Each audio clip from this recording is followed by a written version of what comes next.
relax, of course, and let your mind go. Call in your favorite healing entity, say a little prayer in the beginning, but then let your mind go.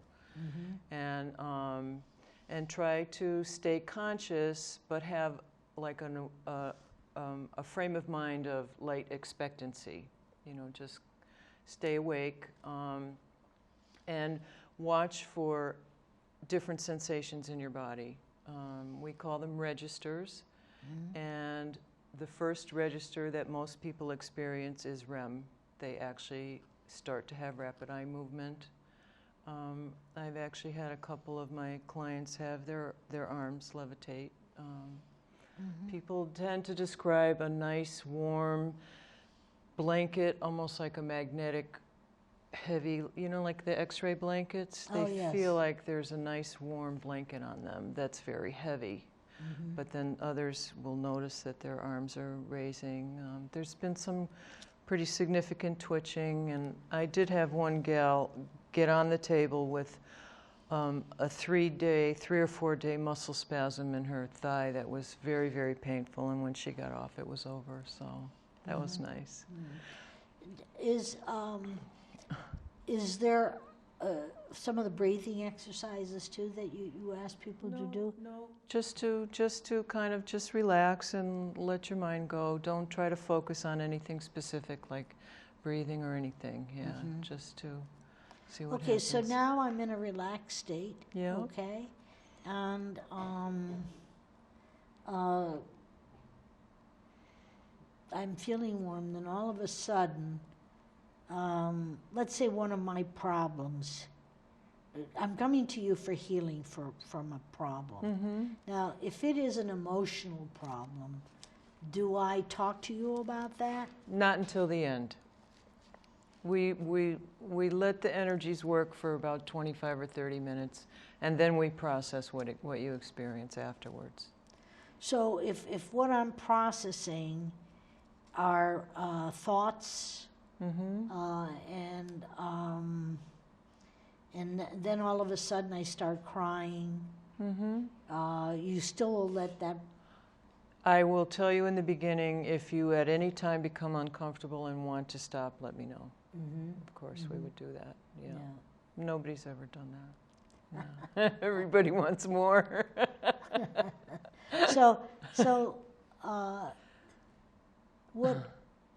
what if, you know, are there different reactions that are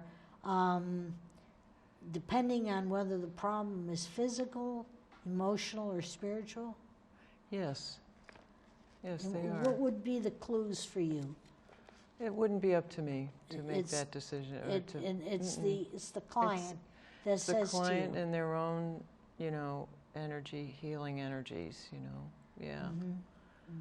The less I'm involved, the better. Matter of fact, they do say the less that we practitioners know about the individual, the better it is for them, because keeping our own egos out of the way and thoughts like, oh, I want to heal this, or I should do that, or, you know, this isn't right, or, you know, keeping all that negative kind of chicharoo, as the Spanish word is to a minimum, is very important.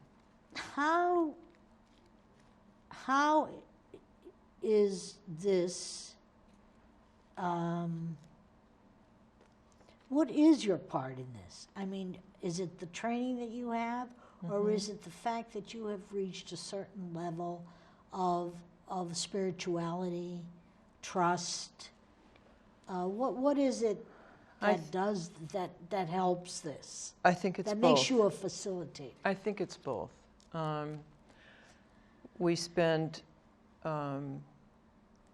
significant amount of time practicing at the trainings, and of course we had, you know, energy passed into or onto our hands by the facilitators who were training us, the trainers, and then there is a little sentence in, I think it's in the brochure, or it's in Dr. Pearl's book, that does say that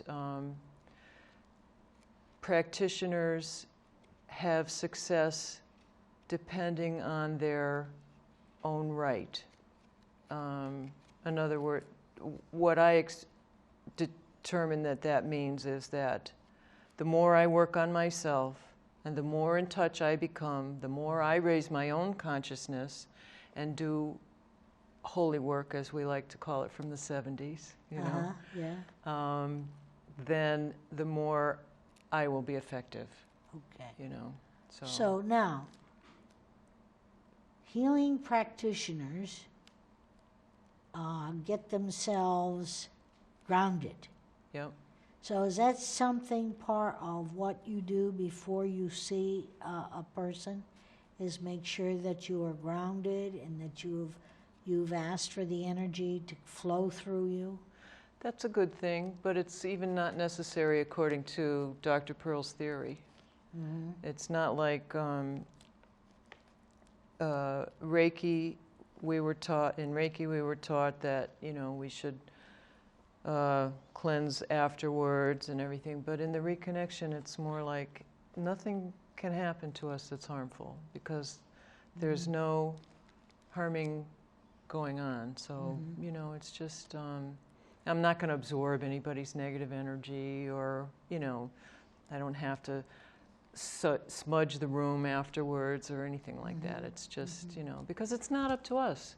It's not up to us. It's up to the divine intelligence. All right, so you feel you're a channel, a conduit, if we want to say, between the higher energies and the person's own energies. Yes. Okay. Yes. And so that's in the reconnection. Now, when you're in your other celestial therapies, doing talk therapy, what is it you do there? Okay. Raise awareness, raise consciousness. I teach the basic assertiveness training and the basic, use basic psychological cognitive behavioral methods. And if somebody has an addiction problem, of course, we deal with that. But on another level, because of the healing energies, you know, I think that people always leave my office feeling better. But that's not up to me, though, you know. Right. That's not up to me, you know. So one of the things that is very, very important is that, I shouldn't say one of the, do you make it clear at the beginning when someone comes to see you, that you are a firm believer and that the spiritual aspect has got to be addressed? No, because I would deal with them where they are, you know. I mean, I have a great big print of Michelangelo in the office, you know, the creation touching hands is part of my logo. And I do keep this spiritual empowerment group flyer where they'll see it, so that if they are interested and they bring it up, then, you know. Is that this group here, the spiritual? No, this is different. This is two colleagues and I, Steve Paris and Valerie Martin, are starting a little 333 Productions LLC. And we got the name 333 because we are 3 holistic practitioners doing 3 free hours every 3rd Friday of healing and sample readings, and we are inviting different holistic practitioners to come and talk about what they do. So it's an informational, educational, and an opportunity for people to have some free healing. So it's a wonderful plan it's we have. just for holistic practitioners? Well, actually, we had a woman named Lainey come and talk about a more standard psychiatric approach with an advancement in EMDR the eye movement desensitization restructuring yes, theory. yeah. She's calling it art, and she did a presentation for us, and that was very good. Yeah. Wow. So You mentioned that in your education that there were several people and books that were important to you, and you mentioned Eckhart Tolle, then the book A Course in Miracles, and then Thomas More. Of those three, okay. what would you, if someone wanted to come and see you, okay, what would you ask them of those three to pick up first? Well, lately I've been recommending the Eckhart Tolle's book. And what is his book? His book is, well, his first book was The Power of Now, and The New Earth is his latest, and that one really describes in very much simpler terms the difference between the egoic mind and our God self. And the Course in Miracles teaches that throughout the whole book, but it's a lot harder to understand with the Course. It's It's a very, very, it's a very big book. undertaking. Yes. Yes, it And, used to be very popular about 15 years ago. Mm-hmm. Are there still groups of people who meet together? Yes, actually, I belong to a group that meets every Thursday night in one of the local physicians' homes in West Hartford. Yeah. I understand it. It is a very, well, it's a Course in Miracles. Yeah. What else can you say? Well, with the Thomas More book, what was it he wrote? He's written Care of the Soul. Care that of was the the Soul, first one, yeah. which was the bestseller, Yeah. the largest bestseller Yeah.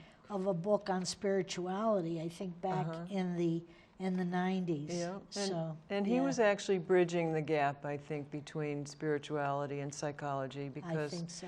he was telling folks, depression is not often, something that really needs to be treated. He said, maybe sometimes it's the soul trying to tell us that we need to do something different with our lives. And that was on that note, I think is a very important one to remember, is that sometimes we have a soul sickness yes, that absolutely. needs to be healed. That's right. So with that in mind, I thank you for coming on Voices in the Wilderness. You're welcome. And I say to those of you out there, please keep your hearts and your minds open to this voice. Goodbye.